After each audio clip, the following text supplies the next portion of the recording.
وعباد الرحمن الذين يمشون على الأرض هونا وإذا خاطبهم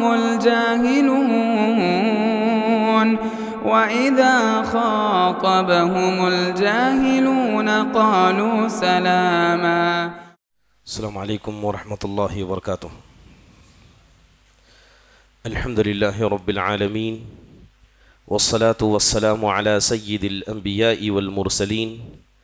نبینا محمد وعلى آلہ وصحبہ اجمعین اما بعد. یقول اللہ سبحانہ وتعالی وتحسبونہ ہینا وہو عند اللہ عظیم. اللہ سبحانہ وتعالی کا ارشاد ہے کہ اس گناہ کو تم بڑا ہلکا سمجھا کرتے تھے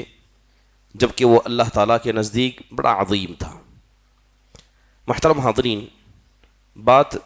جب ایسے فتنوں کی جائے جسے انسان حقیر سمجھے اور معمولی سمجھے، اور انسان کے ذہن میں شیطان اس بات کو ڈال دے کہ یہ گناہ اللہ تبارک و تعالیٰ کی یہاں بغیر توبہ کے معاف کر دیا جائے گا، اور شیطان انسان کو باور کرا دے کہ اللہ اس پر بھی ہمارا مؤاخذہ کرے گا.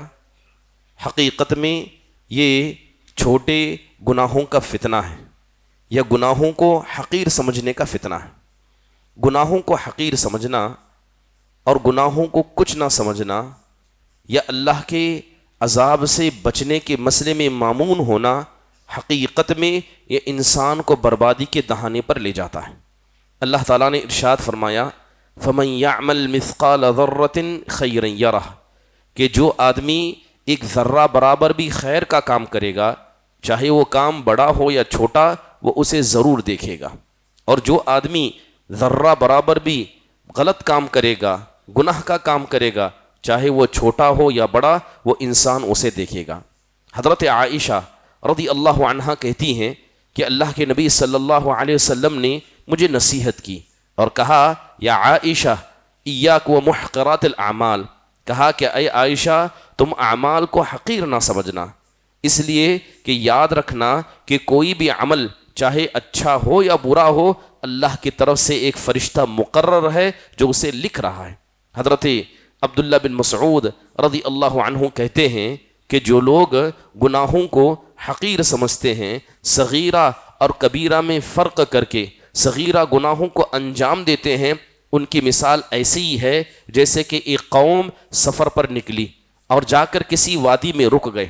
ان کے پاس کھانا تو تھا مگر پکانے کے لیے کوئی چیز نہیں تھی. ایک آدمی جاتا ہے ایک لکڑی لے آتا ہے، ایک آدمی جاتا ہے ہڈی لے آتا ہے، ایک آدمی جاتا ہے سوکھی ہوئی لید لے آتا ہے. اس طرح ایک ایک کر کے وہ بہت ساری لکڑیاں اکٹھا کر لیتے ہیں اور اسے جلا کر اپنے کھانے کو پکا لیتے ہیں. کہتے ہیں کہ چھوٹے چھوٹے گناہ، صغیر گناہ یہ ایسے ہی ہیں کہ انسان اسے کرتا جائے، انجام دیتا جائے، یہاں تک کہ یہی صغیر گناہ اسے جہنم کی طرف لے جائیں. اس لیے آپ دیکھیں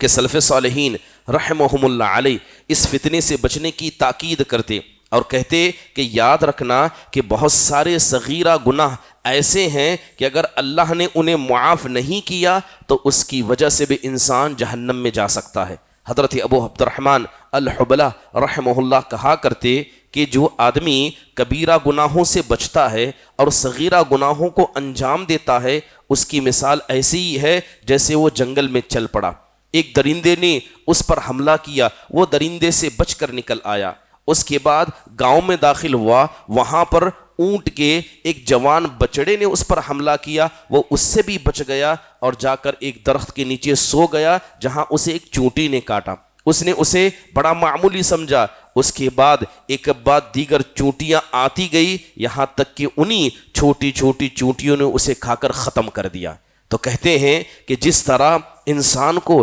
کبیرہ گناہوں سے بچنا چاہیے، صغیرہ گناہوں سے بھی انسان کو ڈرنا چاہیے. محترم حاضرین، بات اگر صغیرہ گناہ کی جائے، یاد رکھیے کہ حقیقت میں صغیرہ گناہ ہے کیا. جب تک انسان ان کو سمجھے گا نہیں اور جب تک انسان اس کی خطرناکی کو جانے گا نہیں وہ گناہ سے بچنے کی کوشش نہیں کرے گا۔ ہو سکتا ہے کہ جس گناہ کو آپ چھوٹا سمجھ رہے ہیں وہ اللہ کے نزدیک بڑا ہو اور انسان کو اس کا علم نہیں ہو سکتا ہے کہ جس گناہ کو آپ نے انجام دیا اور جس پر توبہ نہیں کی ہو سکتا ہے کہ اللہ اسی پر آپ کا مواخذہ کر لے۔ ہو سکتا ہے کہ جو آدمی کسی گناہ کو کر رہا ہے اور صغیرہ گناہ کو اتنا انجام دے رہا ہے یہ صغیرہ اسے کبیرہ تک لے جائیں۔ اس لیے حضرت انس بن مالک رضی اللہ عنہ کہا کرتے اور یہ تابعیوں سے کہا کرتے کہ خدا کی قسم میں تمہیں ایسے کاموں کو کرتے ہوئے دیکھتا ہوں جو گناہ تمہاری نگاہوں میں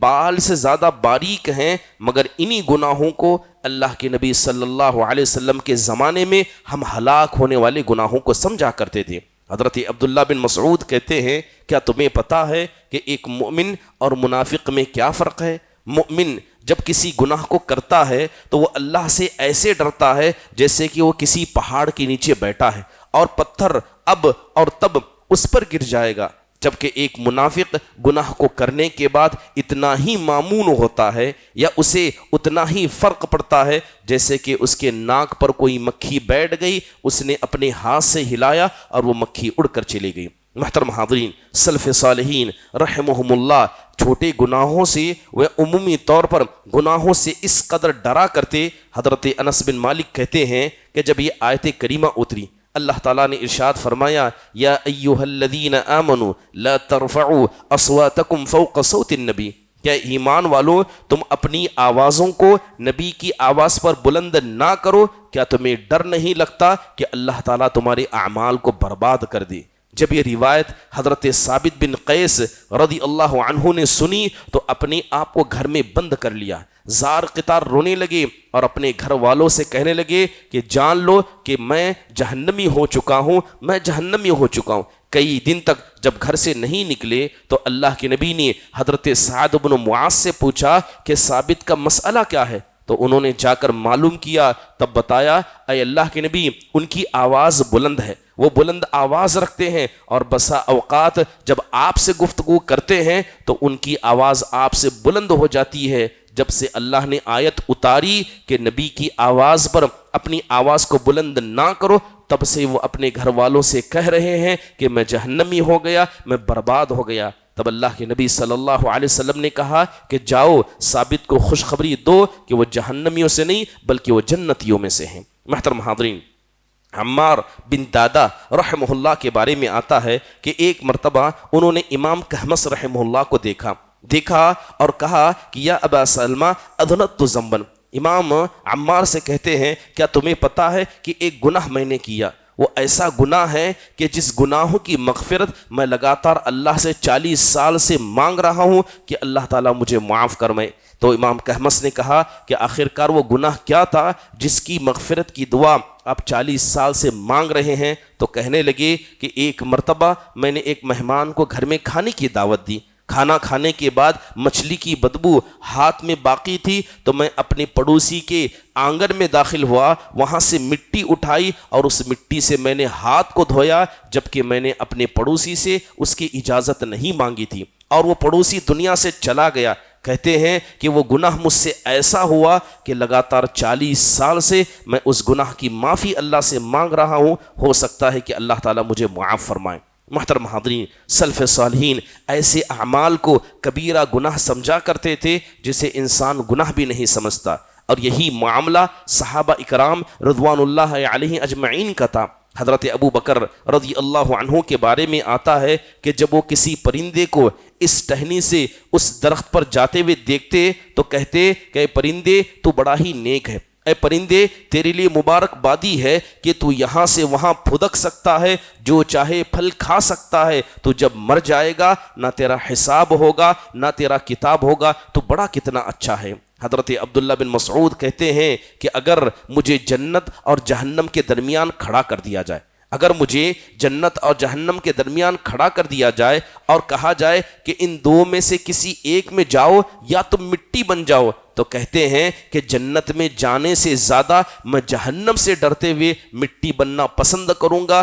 کیونکہ جنت میں جانا اس سے زیادہ ضروری ہے کہ انسان اپنے آپ کو جہنم سے بچائے۔ محترم حاضرین، یہ جہنم کا ڈر، صحابہ کے دلوں میں یہ گناہوں کا ڈر حقیقت میں یہ ان کے ایمان کی زندہ علامت تھی۔ حضرت عمر بن خطاب کے بارے میں آتا ہے، قرآن کی تلاوت کر رہے تھے اور تلاوت کرتے کرتے اس آیت تک پہنچے، ان عذاب ربک لواقع، کہ بے شک تمہارے رب کا عذاب تو واقع ہونے والا ہے۔ رونے لگ گئے، اس قدر روئے کہ بیمار پڑ گئے اور لوگ ان کی عیادت کرنے لگے۔ یہی وہ عمر بن خطاب رضی اللہ عنہ تھے جب ابو لولو فیروز نے ان کے پیٹ کو کاٹا، زخمی حالت میں گھر میں پڑے رو رہے تھے، بیٹا بازو میں موجود تھا، بیٹے سے کہتے ہیں اے میرے بچے تو مجھے بستر سے ہٹا دے، میری گردن کو میرے گال کو زمین پر رکھ دے، ہو سکتا ہے کہ اللہ تعالیٰ میری اس حالت کو دیکھ کر مجھ پر معاف فرمائے۔ پھر رونے لگے اور کہنے لگے کہ ہائے میری ماں، تیرے لیے بربادی ہو اگر اللہ نے تیرے بیٹے کو معاف نہیں فرمایا۔ امام بخاری نے حضرت ابن عمر رضی اللہ عنہ کے اندر سے اس بات کو نقل کیا کہ حضرت عمر کہا کرتے کہ اگر اللہ تعالیٰ ساری زمین کو سونا بنا کر میرے پاس دے دے اور کہے کہ تم جہنم کو ایک مرتبہ دیکھ لو یا پورا سونا اللہ کی راہ میں خرچ کر دو، تو حضرت عمر کہتے کہ میں سارا سونا اللہ کی راہ میں خرچ کرنا پسند کروں گا مگر جہنم کی ایک جھلک کو دیکھنا تک نہیں پسند کروں گا۔ تاریخ دمشق کے اندر یزید بن حوشب رحمہ اللہ کا قول نقل کیا گیا، وہ کہتے ہیں کہ میں نے اپنی زندگی میں دو ایسے انسانوں کو دیکھا، ان کو دیکھ کر لگتا تھا، ان کے رونے کو اور اللہ سے ڈرنے کو دیکھ کر لگتا تھا کہ اللہ نے جہنم انہی کے لیے بنائی ہے اور یہی جہنم میں جانے والے ہیں۔ ایک تھے امام حسن بصری رحمہ اللہ علیہ اور دوسرے تھے حضرت عمر بن عبدالعزیز رحمہ اللہ علیہ۔ امام حسن بن بصری رحمہ اللہ کے بارے میں ان کے ساتھیوں نے کہا کہ جب ہم ان کی مجلس میں داخل ہوئے ہمیشہ ہمیں ڈر لگا۔ ان کی مجلس میں جب بھی داخل ہوئے یا تو وہ جہنم کا ذکر کرتے، قیامت کا ذکر کرتے، موت کا ذکر کرتے، بہرحال جب بھی حسن بصری کی مجلس میں ہم جاتے ہمیشہ اللہ کا ڈر ہمارے دل میں پیدا ہوتا۔ یہی وہ عمر بن عبدالعزیز رحمہ اللہ علیہ ہیں جن کے بارے میں فاطمہ بنت عبد الملک بن مروان کہتی ہیں کہ میں نے عمر بن عبدالعزیز کو دیکھا، ہو سکتا ہے کہ ان سے زیادہ نمازی لوگ موجود ہوں، ہو سکتا ہے کہ ان سے زیادہ روزہ رکھنے والے بھی ہوں، مگر میں نے عمر بن عبدالعزیز رحمہ اللہ سے زیادہ کسی کو اللہ سے ڈرتے نہیں دیکھا۔ میں دیکھتی تھی کہ لوگوں کا فیصلہ کرتے گھر میں آنے کے بعد جہاں وہ سنتیں پڑھا کرتے وہاں آ کر اپنے آپ کو ڈال دیتے اور سجدے میں گر کر اتنا روتے کہ روتے روتے بے ہوش ہو جاتے اور وہیں سو جاتے۔ جب دوبارہ بیدار ہوتے پھر وہی معاملہ وہ اپنے ساتھ کیا کرتے۔ بعض سلف صالحین رحمہم اللہ کے تعلق سے آتا ہے، جیسے کہ میمون بن مہران رحمہ اللہ ذکر کرتے ہیں کہ ان کے دلوں میں اللہ کا ڈر اتنا تھا کہ ان میں سے اپنے کتنے ایسے تھے جنہوں نے زندگی میں کبھی آسمان کو آنکھ بھر کر نہیں دیکھا۔ وہ کہا کرتے یہی وہ آسمان ہے جس کے اندر اللہ موجود ہے، اگر میں گھور کر آسمان کی طرف دیکھوں ہو سکتا ہے کہ اللہ اس بات پر بھی مجھ سے ناراض ہو جائے، لہذا زندگی کٹ گئی، کبھی انہوں نے آسمان کی طرف نہیں دیکھا۔ معلّہ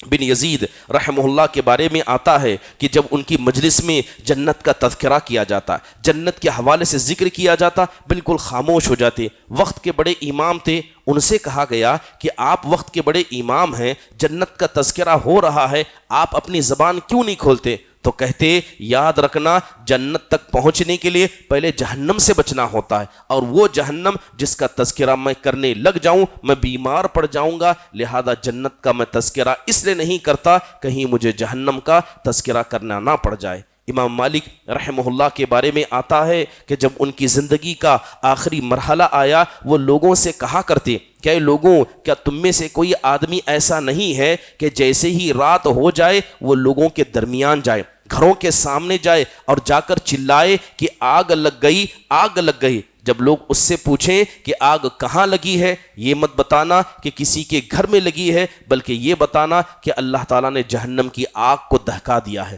یہ دنیا کی آگ ہو سکتا ہے کہ تمہیں بخش دے، تمہاری زندگی کو بخش دے، لیکن جہنم کی آگ کسی کو بخشنے والی نہیں ہے۔ محترم حاضرین، جب تک انسان کے دل میں گناہوں کا ڈر نہیں پیدا ہوتا تب تک وہ اللہ سے نہ ڈرنے والا بن سکتا ہے نہ صغیرہ گناہ سے بچ سکتا ہے۔ محترم حاضرین، صغیرہ گناہ سے انسان کو بچنا چاہیے۔ کس لیے بچنا چاہیے؟ کیونکہ جس گناہ کو ہم چھوٹا سمجھ رہے ہیں ہو سکتا ہے وہ اللہ کی نگاہ میں چھوٹا نہ ہو۔ اس لیے آپ دیکھیں کہ قرآن میں جب بھی اللہ تعالیٰ نے گناہوں کا ذکر کیا اور کتاب کا ذکر کیا تو ایک وقت ایسا آئے گا کہ ایک آدمی روئے گا اور روتے ہوئے کہے گا یا ویلتنا ما لی ھذا الکتاب لا یغادر صغیرۃ ولا کبیرۃ الا احصاها۔ آدمی روتے ہوئے کہے گا کہ ہے میرے پروردگار، یہ کیسی کتاب ہے، نہ اس نے چھوٹے گناہ کو چھوڑا نہ بڑے گناہ کو چھوڑا مگر تمام گناہوں کو لکھ کر رکھ دیا۔ محترم حاضرین، صحابہ کرام رضوان اللہ علیہم اجمعین کہا کرتے کہ انسان یہ نہ دیکھے کہ یہ گناہ چھوٹا ہے یا بڑا ہے، بلکہ یہ دیکھے کہ کس ذات کی نافرمانی اس نے کی ہے۔ فضیل بن عیاض رحمہ اللہ کہا کرتے اے لوگوں سنو، جس گناہ کو تم چھوٹا سمجھنے لگ جاؤ یاد رکھنا وہ گناہ اللہ کے نزدیک بڑا ہے، اور جس گناہ کو تم بڑا سمجھنے لگ جاؤ تم سے ہو جائے تو سمجھ لینا وہ گناہ اللہ کے نزدیک چھوٹا ہے، کیونکہ انسان کا دل جس گناہ کو چھوٹا سمجھے اسے وہ حقیر سمجھتا ہے، اور کسی ایک گناہ کو بھی انسان حقیر سمجھے اللہ تبارک و تعالیٰ ایسے انسان کو معاف نہیں کرتا۔ محترم حاضرین، اگر دنیا کا کوئی انسان ہو جو وقت کا بڑا بادشاہ ہو، کیا کوئی آدمی اس کے سامنے ادنا گستاخی کرنا پسند کرے گا؟ ادنا بدتمیزی اس کے ساتھ کرنا پسند کرے گا؟ تو کیسے کوئی آدمی اللہ تعالیٰ کے مسئلے میں گناہوں کو انجام دے اور ان گناہوں کو معمولی سمجھے؟ صغیرہ گناہ سے انسان کو ڈرنا چاہیے، اس لیے ڈرنا چاہیے کہ حضرت عائشہ رضی اللہ عنہا نے ایک ہلکی بات کہی تھی۔ اللہ کے نبی نے حضرت عائشہ کو بلایا اور کہا اے عائشہ، خدا کی قسم تم نے ایسی بات حضرت صفیہ کے بارے میں کہی ہے کہ اگر اس بات کو سمندر کے پانی میں ڈال دیا جائے تو سارے سمندر کا پانی میلا ہو جائے۔ کیا آپ کو پتا ہے کہ حضرت عائشہ نے کیا کہا تھا؟ زبان بند تھی، ہاتھ کے اشارے سے حضرت صفیہ کو پست قد کہا تھا، انہیں گڈا کہا تھا، صرف پست قد کہا تو اللہ کے نبی نے کہا یہ اتنا خطرناک گناہ ہے کہ سارے سمندر کے پانی کو ایک اکیلا گناہ برباد کرنے کے لیے کافی ہے۔ محترم حاضرین، انسان چھوٹا گناہ کرتا ہے، یاد رکھے کہ اللہ تعالیٰ نے ابلیس کو صرف ایک گناہ کی وجہ سے اللہ نے جنت کو اس پر حرام قرار دیا، اپنی رحمت سے اسے مردود قرار دیا۔ اس لیے ابی بکرہ رحمہ اللہ کہا کرتے کہ جو آدمی کبیرہ گناہ کرتا ہے وہ اللہ سے مایوس نہ ہو، اور جو آدمی صغیرہ گناہ کرتا ہے وہ کبھی تکبر میں مبتلا نہ ہو کہ اللہ تبارک و تعالیٰ مجھے نہیں بخشے گا یا اللہ میرا مواخذہ نہیں کرے گا۔ صغیرہ گناہ کرنے والا ہو سکتا ہے کہ چھوٹا گناہ کر رہا ہو، اچانک اسے موت آ جائے، وہ مر جائے اور اس کا حساب برے لوگوں میں شامل ہو جائے۔ یاد رکھیے، انسان جب چھوٹے گناہوں کو بکثرت کرتا ہے تو اس کا دل سیاہ ہو جاتا ہے۔ جیسے کہ اگر کوئی آدمی سفید کپڑا پہنے اس پر ہلکے سے دھبے پڑنے لگ جائیں، جب وہ دھبے زیادہ ہو جائیں گے تو اس کا سفید لباس دھیرے دھیرے میلا اور کالا ہو جاتا ہے۔ اسی طرح چھوٹے گناہ یہ انسان کے دل کو کالا کر کے رکھ دیتے ہیں۔ محترم حاضرین، ایک گناہ دوسرے گناہ کا دروازہ ہے، اس لیے کہا جاتا ہے کہ جو آدمی صغیرہ گناہ برابر کرتا رہتا ہے وہ اللہ کے نزدیک کبیرہ